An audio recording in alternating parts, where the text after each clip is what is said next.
The purpose of our presentation is to help academic advisors know what reports already show up in their inbox, how to read them, what to do with them, what other kinds of things we could get going, and some things that are in development. So I'm going to go through here and please make me make sense if you have questions or something like that. So I just said the objectives. What are these things? Who gets them? How do I read them? And what action or actions should I take? All right, so what are these things? Let's start there.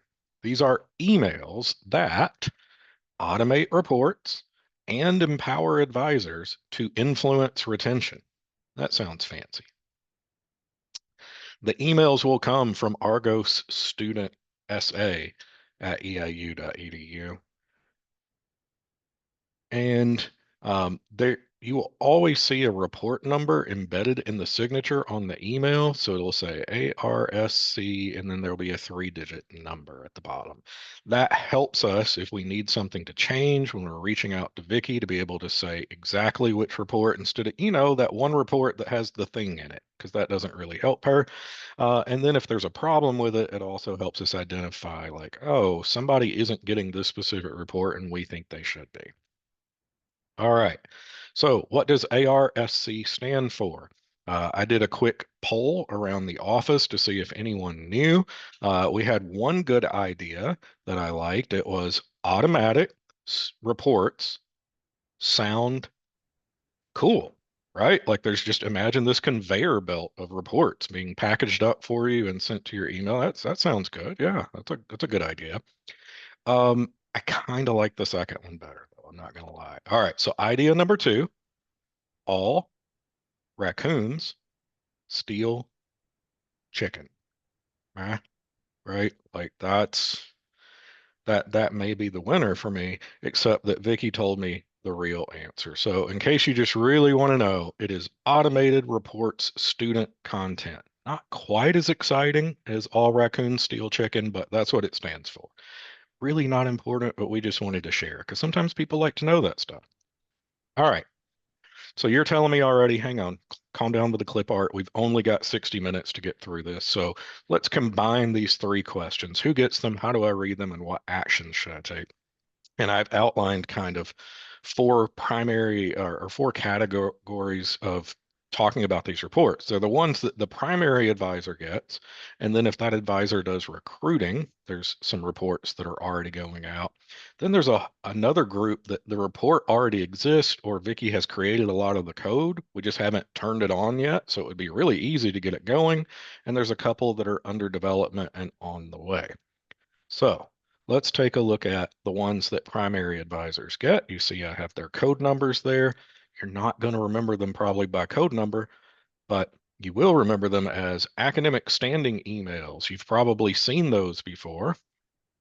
So you get an email, one per qualifying student, and it'll go to the undergraduate student at their eiu.edu email address, and it will copy you, the primary advisor.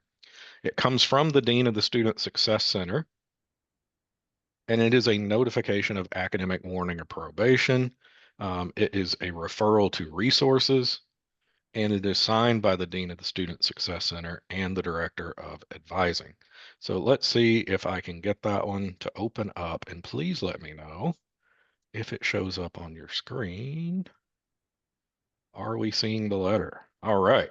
So this is a sample of the letter that I have scrubbed. Um, and so you can see it says, hey, dear student, after this term, you've been placed on academic warning. It could say probation. And then it just immediately goes into what are we going to do to help you, right? So because this student is going on warning for the first time, they're being referred for EAU 2919. As per the catalog, they must take that in the next semester that they enroll. And then it tells them they have to change their schedule and how to go about doing that. And then it urges them to reach out to their academic advisor who is copied on the email and gives their name and address. And it says, this advisor will help you and also warns them, hey, if you're not enrolled by by the start of classes in 2919, we'll just go ahead and do that for you, right? And here it says by the first day of class. I can tell you the Amber Web is on it better than that. They will not have to wait until the first day of class. They will be in it on the first day of class. And then, of course, it encourages them to use Student Success Center resources such as tutoring, coaching, and then it has another note in there about Gateway that will be changed to PAC, obviously, in the ones going forward. And it's just letting them know that some PAC students may go on academic warning and be recommended for PAC dismissal under the terms of that agreement because it's a conditional admit program. And so if they haven't met the conditions, they might be dismissed. And so it's just letting them know that if you've already received notice that you've been dismissed for not meeting the PAC requirements, then you're not on academic warning. You are dismissed. We are continuing to work. Brad works really hard on this. Vicky works really hard on this, and Dr. Gillespie works really hard on this to make sure that students don't get both of these wherever possible, because it always creates confusion. But the idea is you are notified for each of your students on warning and probation, and that way you can help them with resources. You can already be thinking about, okay, at the very least, I may need to add 2919 for the student if it's the first time they've gone on warning. But also, do I need to think about helping them reduce their load? Do I need to be thinking about the selection of courses? Maybe if we're doing, two or three traditionally difficult courses at once, maybe we need to slow it down, put some good advising notes in on why we're slowing it down, and talk to the student about what's realistic. Obviously, it could come along with some referrals to career services. Like, hey, your performance isn't really aligning with the goals that you've set, and let's think about what that means for you. For some majors, not as critical. For others, if they're thinking about professional schools, we're already having a conversation with them about this is the GPA on average that gets you into this professional school. What does that mean for where you are right now? So there's several things that we could do there. Any thoughts or questions about this report? And Vicky, please chime in. No. Okay. Elisa, have you ever seen one of these? Yes, I've been getting them. Excellent. Excellent. All right. So back to our good old PowerPoint. So let's talk about the other one that you get for sure, which is the ARSC 365, as in 365 days a year, we are working on getting students here and keeping them registered. So it is your advisees or EIU students registration status. So whether you are the primary advisor and or an instructor for the EIU 1111 class. So it comes every Tuesday, has an attachment. It'll show you the list of your advisees and or that EIU 1111 roster of the students who are eligible to register. It tells you whether or not they have registered, so the status, the date they are eligible to register, tells you any holds, and I added this link to the registrar's page that is so very useful for understanding some of the most common holds. Wait, what's a J6? It tells you. What's a B1? It tells you. So it's got all the good stuff. The holds in the report, we'll take a look at it in a moment. You'll have a sense of what they are, especially if there's a financial hold. It also lets you know about the number of non-passing grades at midterm, so you have an idea of like how is this student doing.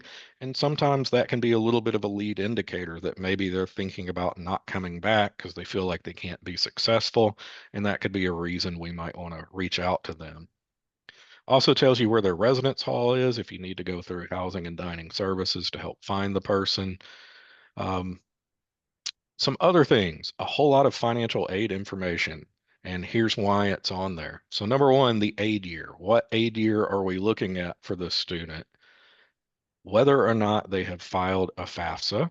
So if you've been hearing from the student, I'm really worried about how to pay for classes, and you see they haven't even filed FAFSA, that's something you can do as an advisor, is say, hey, you should really do this since it's free and all. It also lets you know if they've been selected for verification, which is that kind of randomized federal government just picks some people and says, all right, we want to look closer at their information, their financial status and things like that. It's not controlled by EIU, but EIU is responsible for ensuring compliance and collecting the needed information. So that does sometimes slow down the aid process, and students get very confused about what they need to do and who they should turn things into. And our friends in financial aid are glad to help with that. So let's take a look at a sample of that report. Okay. So this is the October 21st version of the report that came to me. I can see right at the top that Daphne Blake and this happens sometimes, is that the cursor goes away when you're in PowerPoint and you open an Excel. All right, so Daphne Blake was supposed to be able to register on 10/20. I can see that she has already filed a FAFSA for this year. Great.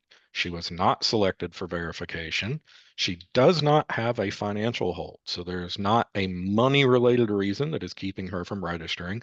Oh, but there is an A1 admissions hold, which if I go to that page that Brad and his team maintain, tells me that we're missing a transcript, right? And I'll also tell you that that student met with me. I helped her log into the system of her high school. We ordered that transcript. That hold got removed yesterday. So the report worked as intended. Um, I took action. Also tells me that there were no classes she was not passing at midterm. Well, midterms weren't due yet when I got this report on 10/21, so it was possible the instructors had not reported. But I'm also excited to brag for Daphne that she has great grades overall. And I just got to write an email to her father today, praising her for working so hard and doing all the things right. And so I can see she was not yet registered. She left my office with a schedule yesterday. So she is registered today, and that will show up in the next version of this report. And I can see her major and where she resides on campus. And so if I look down at some of these other students, I see that Velma Dinkley, on the other hand, does have a financial hold. The B1 hold is the one where the student owes $1,000 or more and therefore cannot register. So I can work with that student to try to identify, is there any way that you can pay this down under 1,000? You see the next person has, in addition to the transcript hold, Scooby-Doo has the Health Education Resource Center hold, the vector trainings. And that one, I bet you're getting a few of those, Elisa, this semester. Yeah, I know one for sure that I saw. Yeah, so Elisa took some first years this semester, and so usually, that's something they've got that done by the time they get to Elisa. Uh, This is the one where the HERC sends out no fewer than 3 emails notifying them that the requirement is coming. The requirement is open. They still need to complete the requirement. They have been extremely good with me about communicating which of my students still need to complete the training because all of my students are in the PAC program primarily. And so I've communicated. I've tried to explain to them that these are not 5-minute tasks that you will knock out just really quickly, that they are 45 minutes to an hour each, and that you need to just kind of, from the moment it opens, just every other day, try to get one done. So if I can get in touch with Scooby-Doo, I'll reinforce that. There's some folks with no holds. I'm very excited for Pebbles, who is my honor student studying psychology, that she went ahead and got registered and did what she was supposed to do.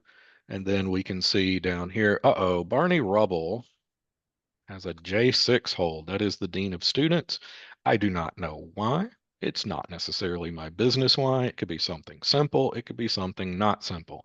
Either way, I can refer Barney to contact the Dean of Students office to find out how to resolve that hold if Barney will respond to my emails. So that kind of gives you an idea. Any questions or commentary on this report? I have a question on it. Sure. So some things that I kind of noticed with it, so like this ones that we're getting now for the spring semester, um, granted, I don't know how soon it happens, but like my new students, like ones that are just getting admitted, how long does it usually take them from the time I get like the other report that says, oh, they've been admitted, here's their orientation date. How long does it take them to show up on this report? They won't show up on this report because this report looks at, were they registered the previous semester? Actually, I don't know. think I'm confusing reports. Is that a fair statement? Yeah, that's fine. All right, all right, so yeah. So this one is just looking at currently enrolled in their status for the Not next this one semester, looks right? at currently enrolled only. And Yeah, I think it does because um, I had a few other students that I knew took off that are off this fall, like they had like health issues or something, but they planned on coming back this spring, and they hadn't been appearing on the list, but it was just students I knew were gonna become. So of course I've reached out to them, but so yeah, I didn't know quite how that. yeah, they So won't they appear have to on be this. okay. So they have to be enrolled this semester going Right. into the next. And it's one of our retention holds, our retention reports, in that we're trying to retain them. And so we're helping you guys see who's here right now and who needs to Okay. continue. Students are removed if they have applied for graduation. Yeah, I noticed that one with the summer one. I was like, hey, I'm like, my summer people are not on here. I'm like, but they still need to take classes. Because the report doesn't run for summer. Okay. And so if they've applied for graduation for Hmm. summer, then I remove them. Okay. So Okay. That's all I had. important clarification. So Vicky, um, it sounds like maybe with the intent of this report, it would not necessarily be appropriate to update it with other populations. But what if Elisa wanted to know which of her currently active, they haven't been moved to inactive status, advisees is eligible to register? It would not be a report that comes to your desk that I know of, but it definitely would be the advising report, that you can run by your name and get a full listing of who's assigned to you and eligible to register. All right. So you're Okay. talking about the advisee list by advisor. That one. Yep. Mhm. Okay. Elisa, do you know how to run that one? Yeah. Okay. All right. Right on. Not surprising. All right. So let's try to carry on. If only I could get a cursor. Yeah. Okay. So how about the advisors who recruit? So there is a report, number 212. It's the Transfer Weekly Departmental Recruitment Data. It comes every Monday. In the attachment, you get a list of active prospects. So these are people who have not yet signaled that they cancel, that they have no intention of coming to EIU. They may have ghosted us, but they're still active. It has the prospect's contact information, their application status, their academic interest, the current institution at the time they applied. That could change, and an enrollment prediction. It's kind of an evaluation of how likely is this person based on their profile, the actions that they've taken so far. And it also has an indication of the start term that the student gave us. So when they applied, they said, I want to start in spring 26. I do have an example of that one. I love this example for a whole bunch of reasons.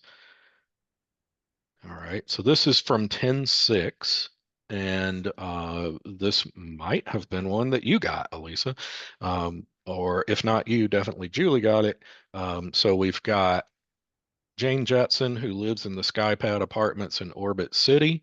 When she applied, she said she was interested in nutrition and dietetics.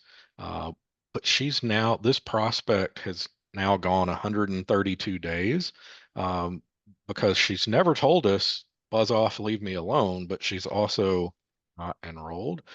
You can see that text ot1 means yes, you can text me, right? Okay, yeah, it would say 0 if she said no.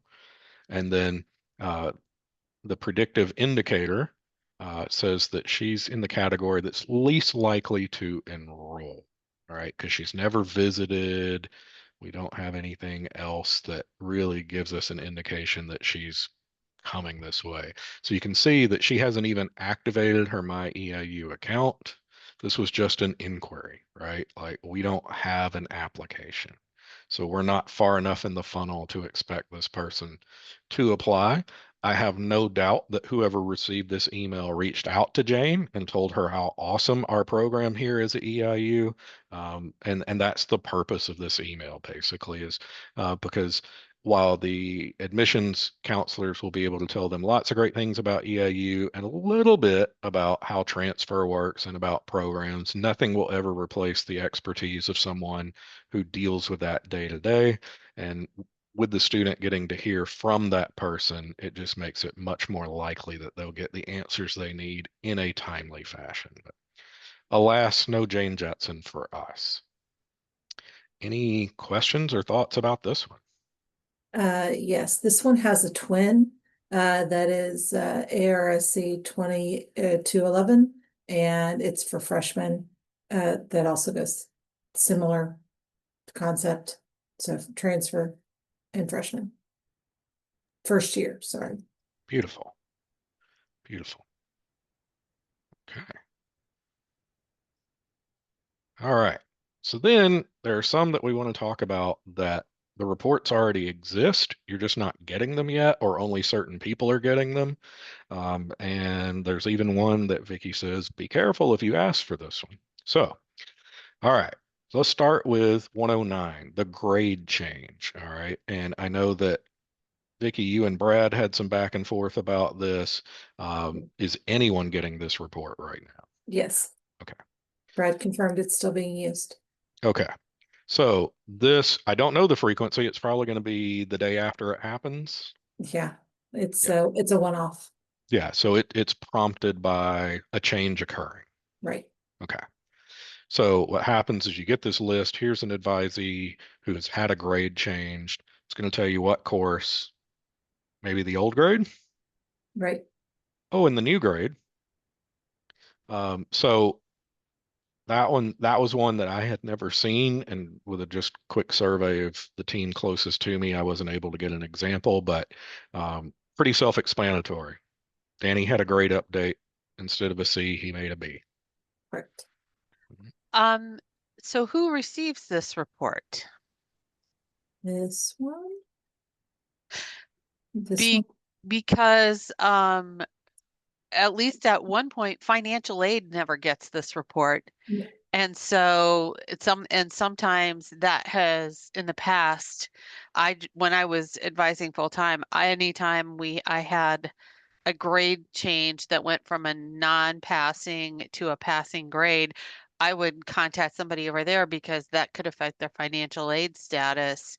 And if that grade change came in after they processed financial aid for the next semester, they were never notified that there was a grade change. And it, 2021. I would say, so, and it may not be a large population of students affected, but I didn't even know this existed. Yeah, 2021 is when it was turned on for financial aid. And they Oh, get a good. separate one. So, and this one's been active since 2013. So Vicky, is it the primary advisor who receives this one? It is. It is unclear.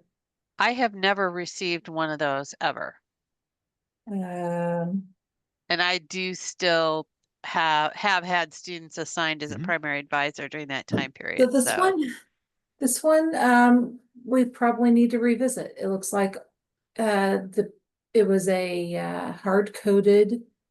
It's old. When I say it's old, it's old. I love that. And it was hard coded, and the only one was to an M. Bates and for grad school. And I doubt that person even it works here anymore. Yeah. Okay. She's actually she's new in that position. Well then, hey, I changed that one. There's no Okay. one else. No one else is receiving this one, so that's broken. So that's a no-brainer that we could get that going. I'm sure there isn't an And academic advisor give it alive to who the wouldn't want that. advisors. Yeah, There would be a good, yep, that's awesome. good find. All right, even if nothing else happens in this hour, we have a victory already.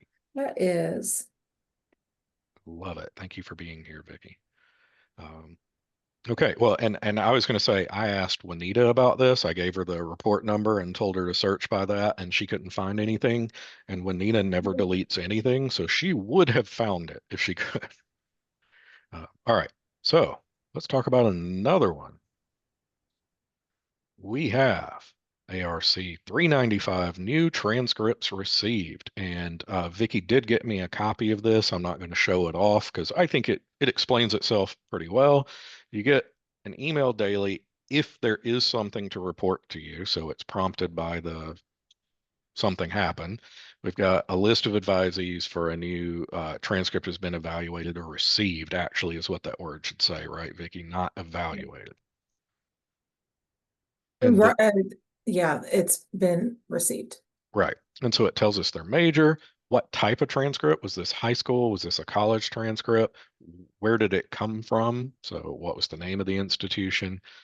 The attendance dates there, and then the date we received the transcript. So I do have a typo there. It's not that the transcript has been evaluated, it's been received. And that could alert an advisor like, uh-oh, maybe something has changed, or maybe if I check back in a couple of days, there'll be new information in DegreeWorks. And right now, does anyone get that? That one I think is only going to you. I've never, Actually, it's turned off. It's going just to me right now. And I got tired. Danny, you and I were testing on this, Mm-hmm. and you wanted a chance to talk to people. Yeah. Before you just said, hey. Yeah. Yeah. I don't like to flood people's inboxes. I mean, I also have been known to say, learn how to use filters, but I like people to understand why they're getting what they're getting. So, Yeah. okay. So I think that, it was an SCP or something, and we just oh never yeah. Well, that's a took that different next one. step. That one's That's a coming different up. one. Okay, sorry. All right. So there's another one. I know that I'm getting this one, and Beth Castle gets this one, or advising at gets it. Somebody else gets it, but it is about students who have dropped below full-time status. And the idea is that every morning, or every Monday morning, once registration opens up until the ad deadline, you would get this email with your list of advisees who are below full-time enrollment. Now, there are many reasons why a person would be below full time, and both Dr. Dietz and Elisa advise people who are working adults who are part time on purpose. Over here in AAS, we have the online psychology program where that is often true. But for the majority of students, they would love to be full-time to qualify for as much aid as possible. There are some EIU-specific scholarships and, of course, honor scholarships that require full-time enrollment. And don't forget our not our MAP scholars, our Hope Chicago scholars, who must be full-time enrolled. So this gives us an opportunity to proactively reach out to students because it's got their contact information. It says how many credits they're enrolled in, plus what would full-time credits be for their student classification and their institutional GPA. Just kind of gives us an idea because maybe if the GPA is, I think it also has overall GPA. Maybe if the GPA is low enough, maybe we were doing part-time on purpose, but we should have that in our advising notes to be able to check. But it really, most often what happens is a student drops a course and they don't have a good plan to replace it, and they don't know they may be impacting their aid. And this report lets you see that, reach out to them, as Lyjeric and I did for a student at the beginning of this semester when we got this report. She was in 13 credits and dropped a 3-credit class and went down to 10. So we emailed her and said, hey, you need to add a class. This could be impacting your financial aid. And then a week later, during the week where ad had ended, but it was still dropped, Lyjeric wasn't giving up. He emailed her again. And then last week, she replied and said, oh man, I really need 12 credits because I'm not getting all my financial aid. And then for some reason, because he's a really nice guy, Dr. Kattenbreaker is working with her to get her into the second half KSR 1500 class that has already started and will save her bacon. But it is a way for us to try to intervene and help students from having a financial crisis. Any commentary on this one? This one, I believe, only goes to your people Currently, currently. would this report be useful for others? Whoever is advising the pre-nursing students moving forward, for now, that's me, but moving forward, this is going to be critical piece for that person as well. It's not a high likelihood thing to happen, but if it does, it's a significant thing. Would you like me to turn it on for you? Yeah, why Yeah. don't you go ahead and do that if you don't mind? Sure. And we'll go from there. Thank you. Mhm. All right. So then there's one, I don't have a report number for this, but I know that it exists. It's schedule changes. And that's one that's exciting. So you're going to get an attachment every single day, probably, Every single day. and it will tell you who has changed their schedule, what changed, how many credits are they enrolled, how do you contact them? Whoops. It seems short, but if you have 300 advisees on your, well, I don't know. I think right now, maybe one of the highest on campus is Heidi Lucas Nabel. I think she has like 252, 254, something like that. That could be a lot every single day. But also, if you know how to use email filters, that's not really a challenge.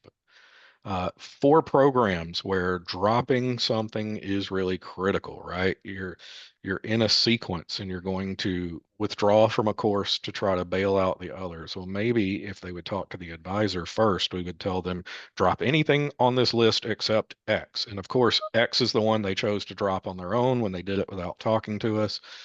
It allows us to maybe reach out to them, try to get the instructor's permission to get them shoehorned back in there if the course is salvageable.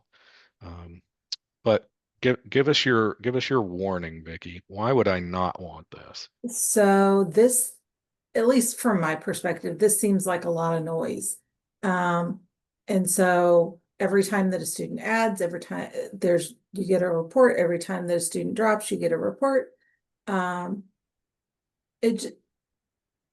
It just seems, especially this time of the year,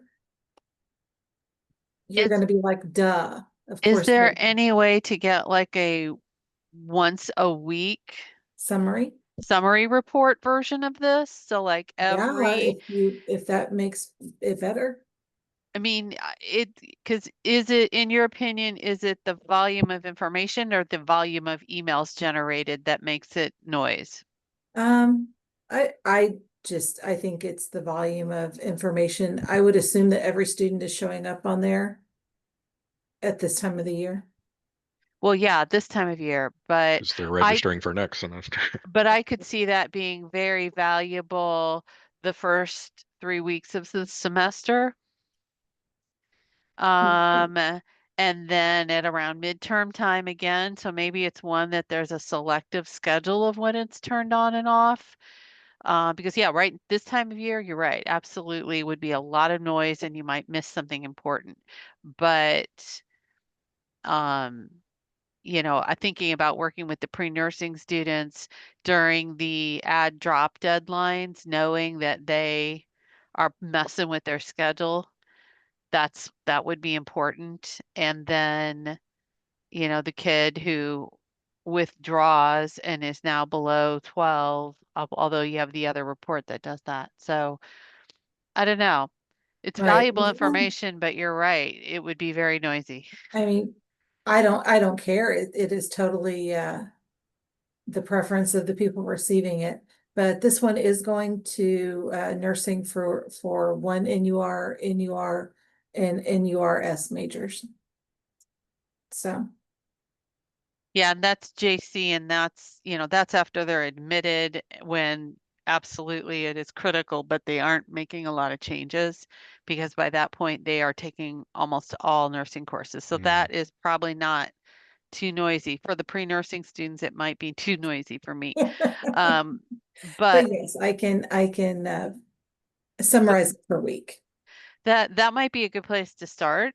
But I could also see it being one that we're going to turn it on the first 3 weeks of the semester when, or maybe, even just the first After 2. 10th day or Yeah, after first day, I don't know. I'm thinking the first 3 weeks of the semester, because for the first 2, that's when you can actually do something about things.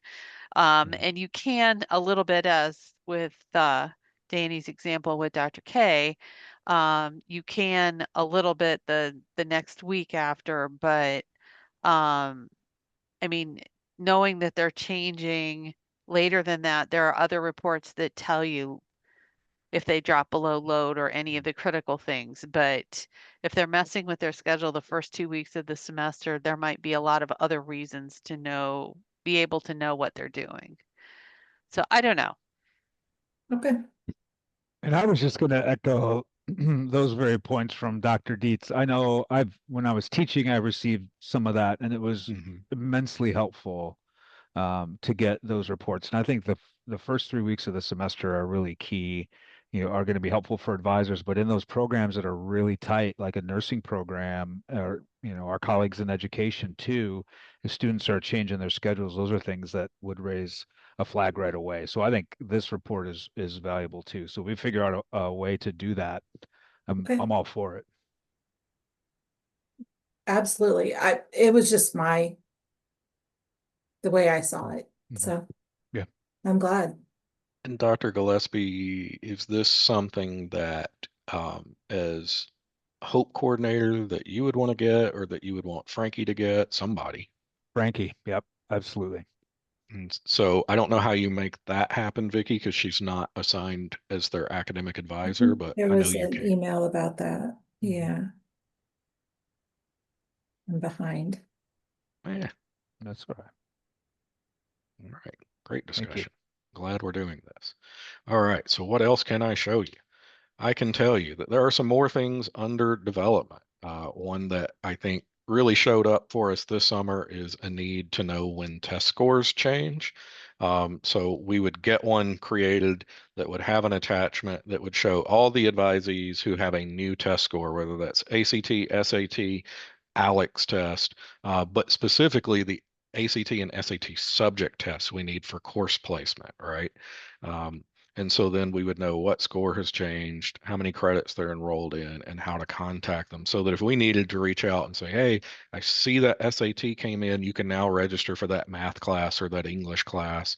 And we did have a very real example of that in our area this semester with a student who met with Juanita during orientation. She referred him for Alex for math placement. And said, in the meantime, let's go ahead and get you registered for what you are qualified for. Then when he took his Alex test, she wasn't aware that he had a new score and he qualified for calculus and he was in algebra. And it only worked out for him because he happened to also be an athlete. And so when he was talking to Jen King, he just made this comment like, hey, I'm in an algebra class, but I really think I could do better than that. And she looked and saw his score and got him back in touch with Juanita to get the schedule fixed and all of those things. But just one of those, it would be nice to have a trigger that, hey, we've got a new score.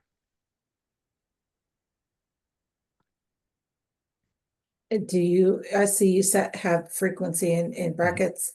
Mhm. So someone will define frequency? I would want to know like the next day, right? next- Like if a score is updated, because I feel like that's going to happen infrequently enough that it could be an email when it's needed, and then the rest of the time it won't be sending because there's nothing to report.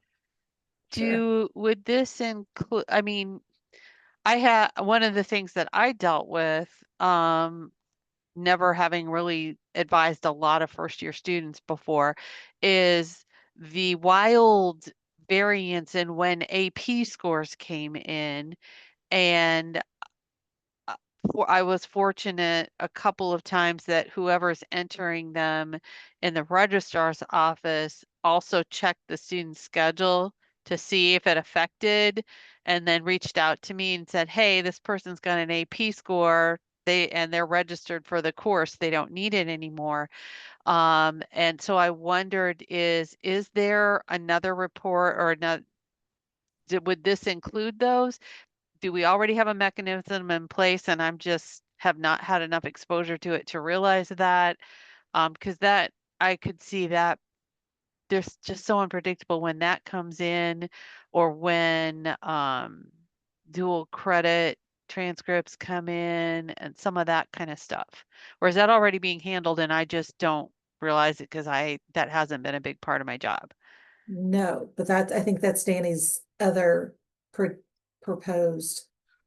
Well, if we go back to that, Oh, yeah, well, it was three, that other one that we. that we hadn't covered 395, in yet. right? Like transcripts Yeah, that would be received. good.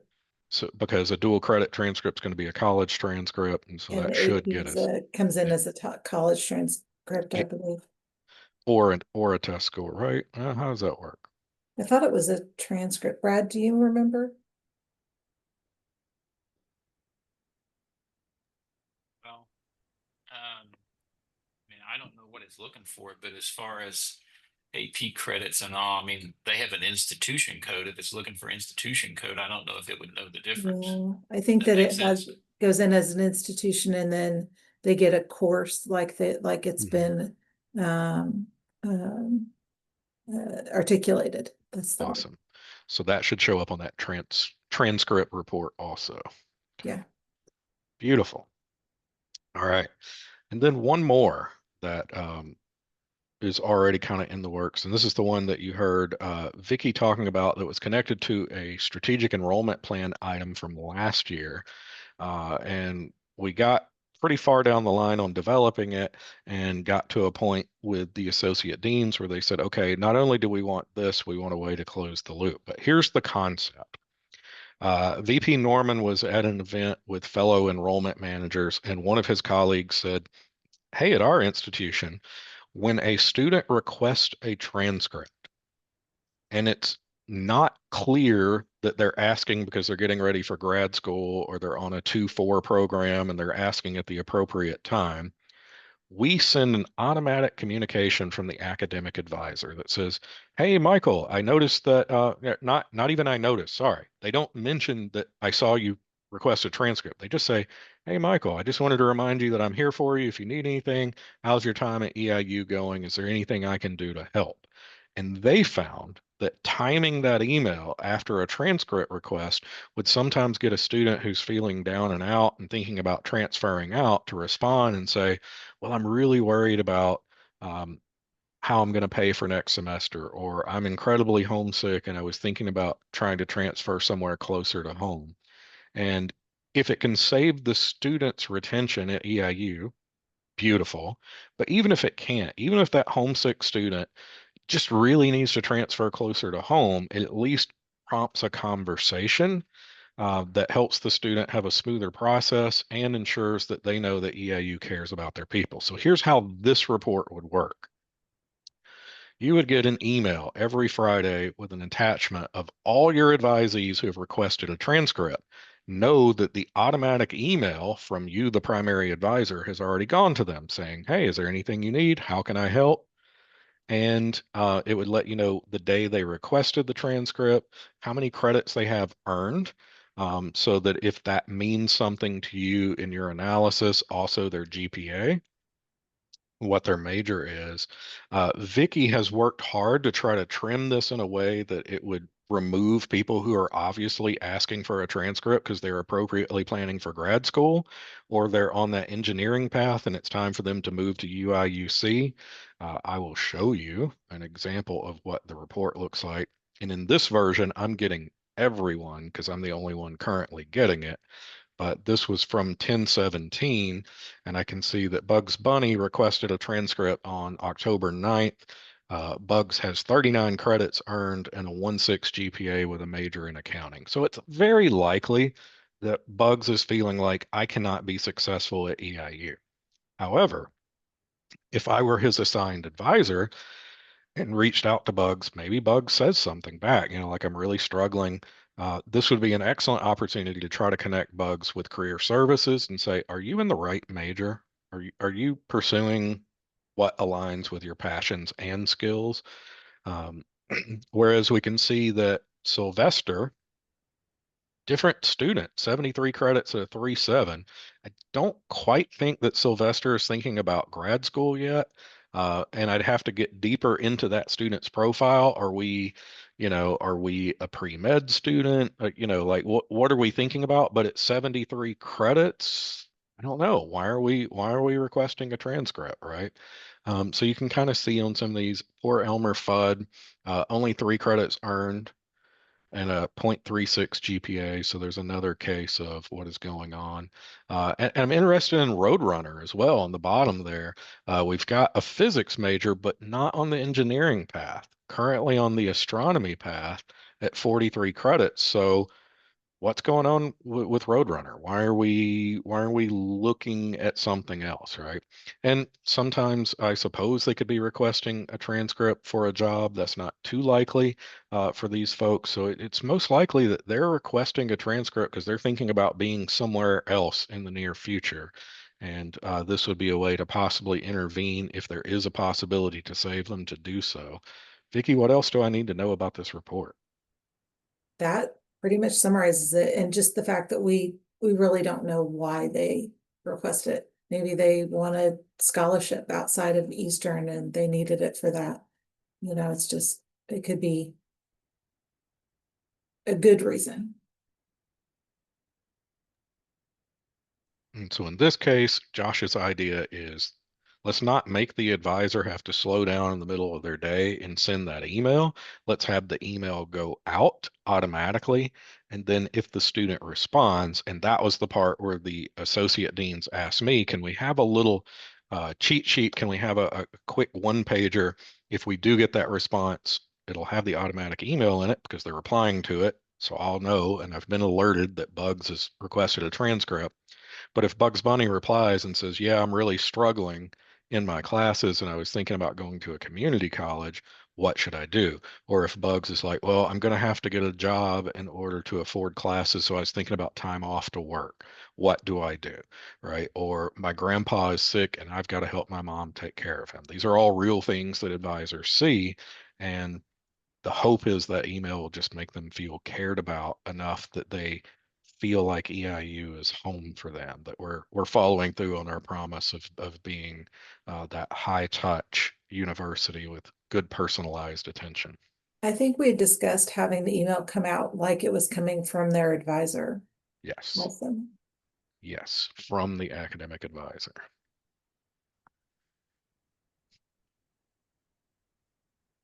Any thoughts about that one, Elisa? How would you feel about that?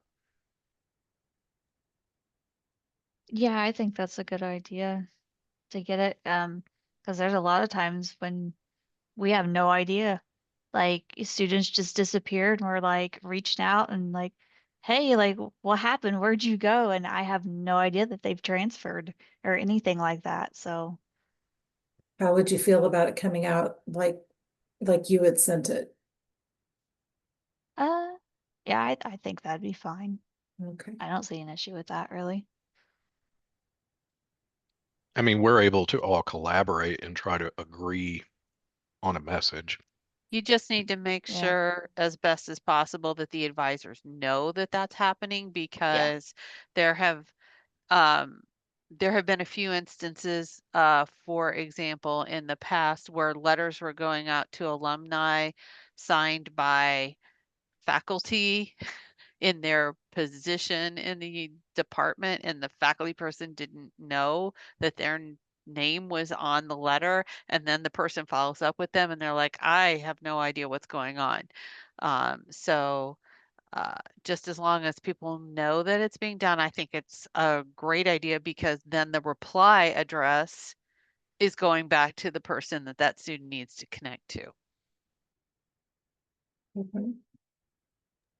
Very good point. And Julie, to that end, when I was meeting with the associate deans, I was meeting with them to say, like, okay, here's this concept that Josh brought forward, and we want to make sure this is communicated far and wide. And they said, wow, we think this is great, but we don't want it to just stop there. So in addition to the what do I do if the student responds, give me a quick little flow chart, but also how do we then close that loop? What's a way that we can indicate like that we have contacted the student and some kind of outcome? Currently, I don't think we have that, but when EAB Navigate goes live in fall 26, this could become a case. It could become an academic alert that we could then close the loop in the system on that. So that would be pretty cool. Okay. That's neat.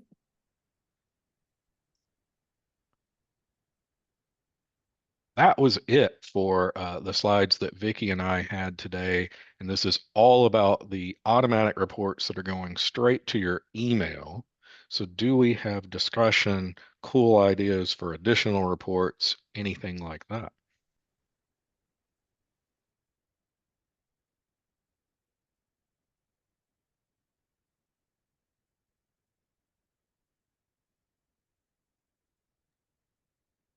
All right. So now what did we not cover? We didn't cover how to run reports in Argos itself. And that is a topic that we definitely need to get into in the future. So I do hope to do something with that. And there's a couple of layers to that, right? There's things that department chairs need that nobody else needs, but the department chairs super need them. So I want to think about the best way to try to get that, because that's probably an FDIC thing. But then on the advising side, like Elisa knows how to run her own advisee list. I can promise you there are ASP advisors who don't know that. And so There, we need to fill that gap. there are also a lot of advisors who don't even know Argos exists, let alone have access to it. And that is, I know that that is part of something Danny and I have talked about a lot as one of the many things in terms of trying to assure that anyone doing academic advising has some baseline level of the same training. But I remember this coming up several years ago when Josh Norman started talking about sunsetting Reportal and moving everything to Argos. And I think it was in core, and someone brought up, you do understand that there are a lot of people on this campus who don't have access to Argos, and that had never occurred to him, that he had no idea. So one of the things that we're going to have to do is come up with a uniform package of software access, program access, whatever, and make sure everyone, whoever they are, whatever their position is, if they're doing academic advising, that first of all, they have access to those things. And second of all, then we train them how at least some baseline capacity with each of those things. And I know I'm preaching to the choir here because I think every single one of you has been in on one of those conversations. But Argos is incredibly valuable. But we have people who don't even know basic things about pause, let alone, and people who've been advising for a while and they don't even. I remember when Carrie Daly showed me that you could select all of the department names or subject in the pause course search. I was like, what? Mhm. Little things like that make a world of difference in working with some of those things. So we haven't had uniform, we haven't had any advisor training since we left the mainframe behind, because the only way you could get your mainframe access was to do the training. And basically once we moved to Banner and everybody has access to some level to Banner, we haven't had training, enforceable training for advisors. So we're talking what, 15, 20 years? I'm Dr. old. Dietz, I wish I could call you a liar and record the drama in this episode, but unfortunately, you're not lying. You're spot on. So yeah, you are preaching to the choir. We are there, and I have an example. Elisa, have you ever heard of the retention assistance dashboard in Argos? I don't think so. right? So I don't know Unless if you it's, showed it to me, then I'd be like, oh yeah, I've seen that, of but course I the have, name Dan. I No, don't know. no, and I don't know if it's the exact thing that Julie was talking about, but I remember not too long after I got here that Josh joined us on a CAN session to show off what he calls the RAD, the Retention Assistance Dashboard, which is a report in Argos where you're able to put in a student's ID and see their aid status. So you can see whether or not they have accepted all of the aid on the table for them and things like that. Um, but he showed that then. We may have a recording of it, but how would you know about that, Elisa? Like, as someone who came on within the last year, and I know you're not new to EIU, but you're new to the advising role. So, as Julie is pointing out, without some consistent training, why would you know that thing exists? It's extremely valuable when you have a student in your office saying, I don't have enough money, I don't have enough money. And you look in the system, and I can say, well, you turn down all of your loans. Go accept your loans, and you'll have enough money. Like financial aid can't give you more free money until you accept all the loans you have. So it's a very nice thing to have. So, all right. I know that we probably all have 1 o'clock appointments. I want to thank you for coming here today. Give us a little time to get this thing posted on the CAN website, and we'll share it widely and try to get others on board. We'll also, Vicki and I will come up with a way to do some communication about these reports. My preferred way would be if you're an ASP advisor, you're automatically going to get these things, deal with it. But we do need to communicate with our faculty colleagues before we start blowing up their inboxes with a whole bunch of reports and then they have no idea what they are or why they are. Yes, we can point them to this video, but who's really going to sit around watching an hour-long video, especially one where I talk too much and Vicki didn't talk enough? So we'll figure out our way to kind of roll that stuff out, but we've got some good start already. So thank you all for being here. Thank you. Thank you. Good job.